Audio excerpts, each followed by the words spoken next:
Firstly, on Friday evening, we told you that we still needed to drain a 300-meter section of the feeder main and do an inspection with robots.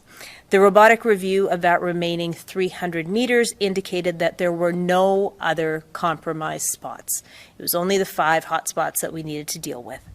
Secondly, heavy equipment is arriving today. There is more equipment on the sites of the 5 hotspots that we need to fix.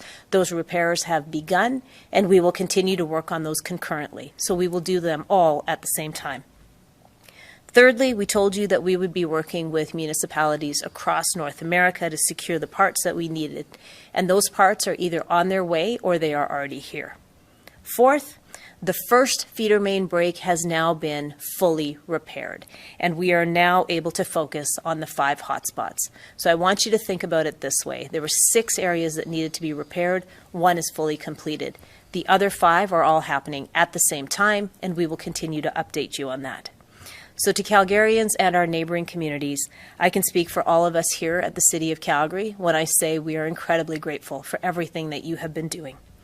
I also have positive news to share with you about how collaborating with experts behind the scenes has been incredibly beneficial to us.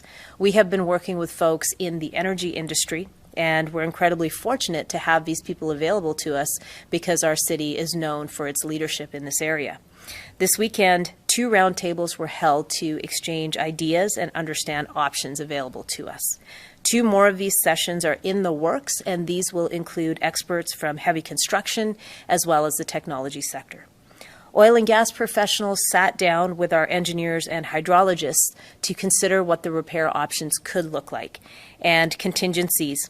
We also leveraged pipeline experience as well as industrial water operations. So there's been some really good conversations between the energy sector and our folks on the City of Calgary operations team.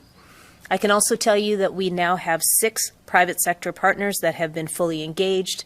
Those are Standard General, Voker Steven, Whistle, LBCO, Associated Engineering, and Pure Technologies.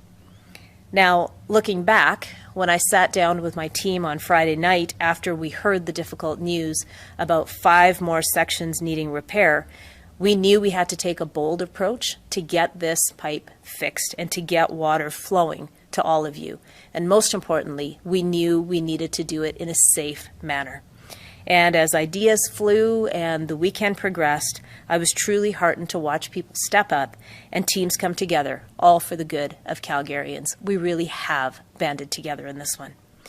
When the emergency began, we told you that residential usage was a very big focus because about 2/3 of the water that we use comes from our homes.